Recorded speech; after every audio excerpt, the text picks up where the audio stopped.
Hi, I'm Jason Breach. I'm part of the Skills Centre team here in Axminster. I do quite a lot of routing operations, so we're going to look at the mortice lock jig. This is so simple to use and easy to set up.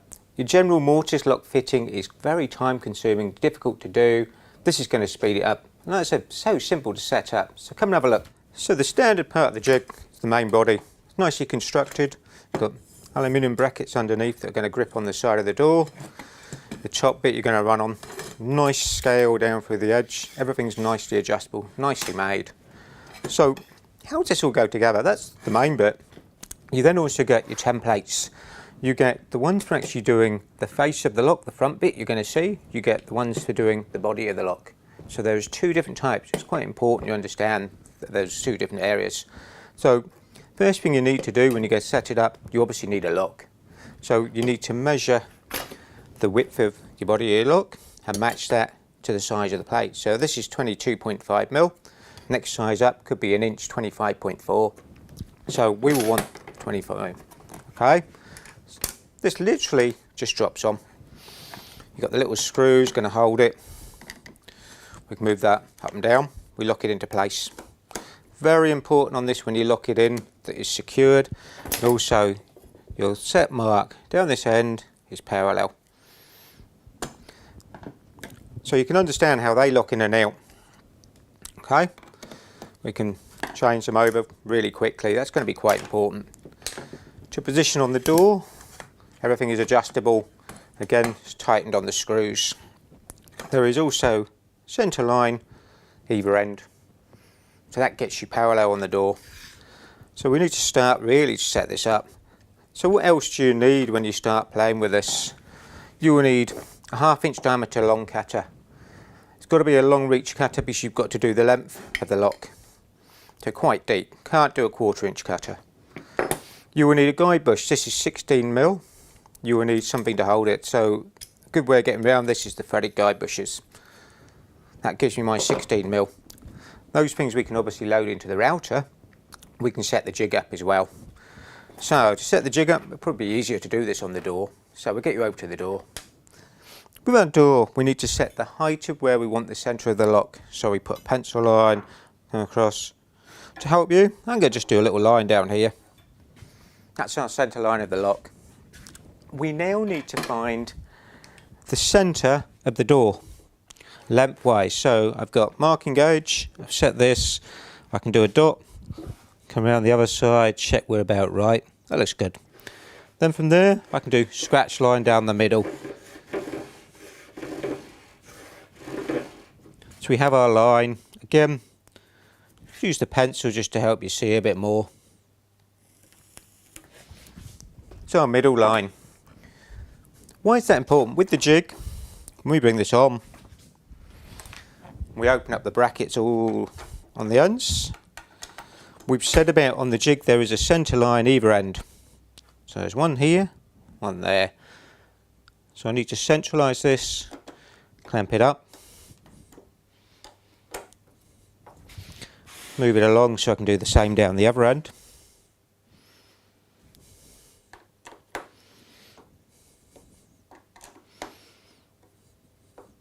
Okay, so we have our position for that. We're first of all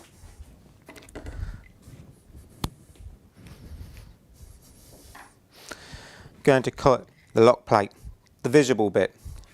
So to do that we need to measure this. We have 152mm. As we've said on the bar here, we have our scale, we have a centre line. There is an offset either side. I'll explain that a little bit. You've got a start line that's a bit further out. We'll get to that when we get to the router. So 152 we need to half. So 76. So we want 76mm either side. So we move our scale up. Check there. Okay. So we tighten that one. We do the same the other end.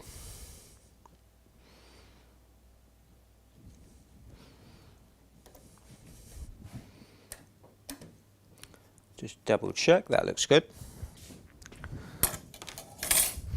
We then need to find our middle mark, which we've got here. We can bring the jig back over, sight that up. Make sure it doesn't move on a G-clamp. We then need to select the inserts. So this is for the faceplate bit we're going to see. We've got 22.5, we've got 25.4. We've already said it's 22.5, so we're going to put that one out of the way.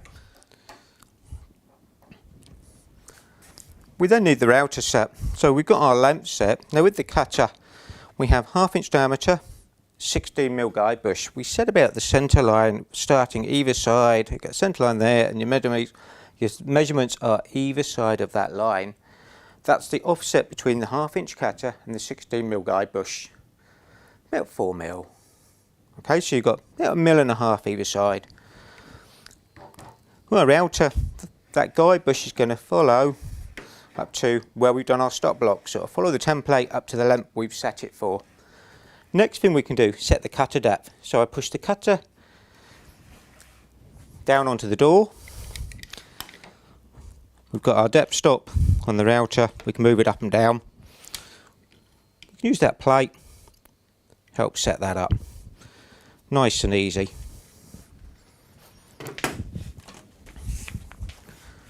Next thing we're going to do is extraction, because this will really help on this.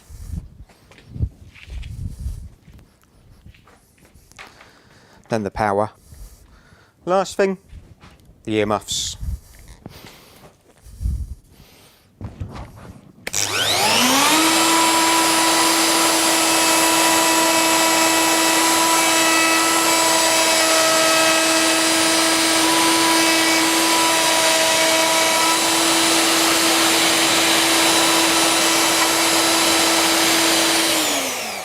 So having cut our recess out for the face, we're going to change the top plate. So slide that one back off.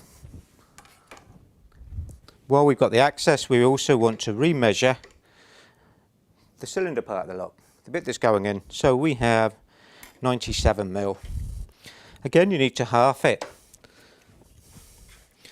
So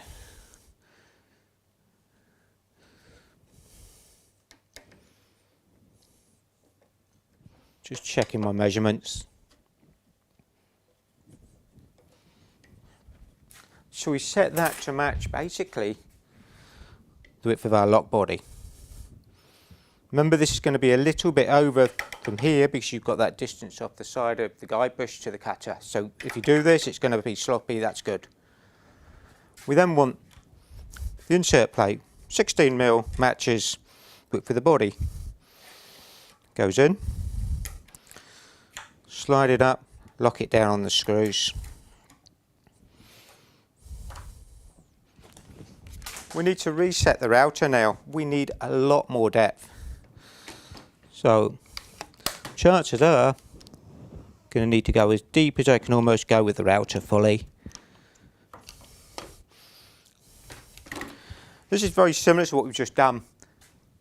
The temptation is to push the router round and round. You're better off using this a bit like a mortiser and drill a series of holes all the way down to the depth, like you would do with a drill, and then remove the waste out. Again, this is going to be pretty noisy, so you need your earmuffs for this.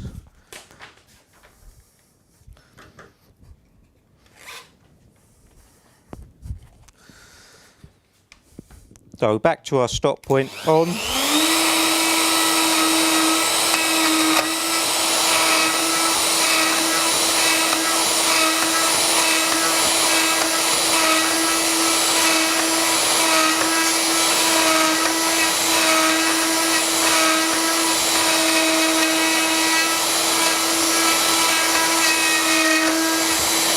So having cut out the waste, it's worth just getting your lock, just see if it will fit in. So I'm a little bit tight.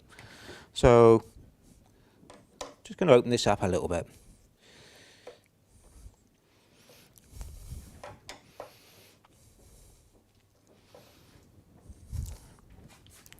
Again, just need to clean that out.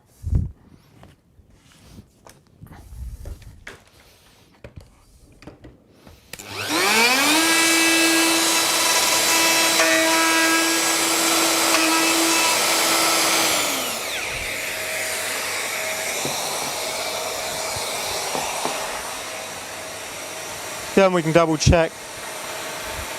Quite a nice fit, that fits well. So the most important bit when you're doing this, you're changing those plates over for the lock plate from the faceplate. Don't need to move the jig off here. You've got to hold it on the door. So I've left the G-clamp on, we've still got a centre mark. If you start moving it, you've ruined all your settings. Now we've got to the end, let's take that one off.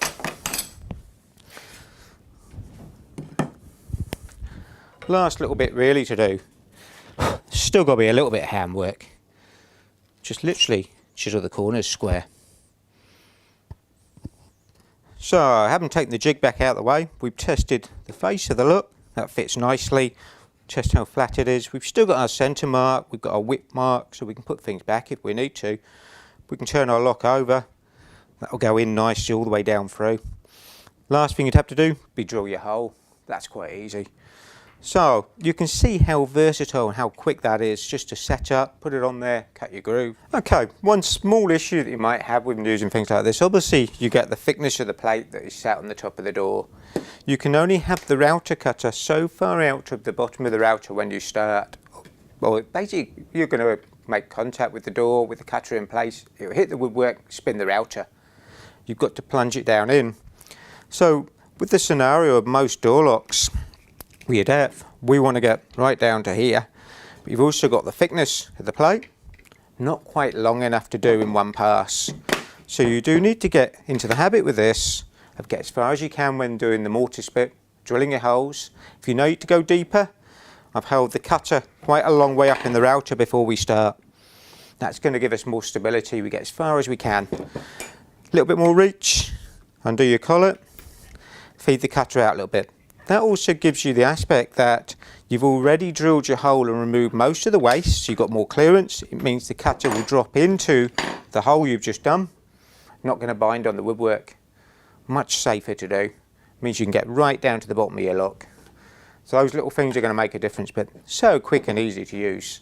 Great little piece of kit.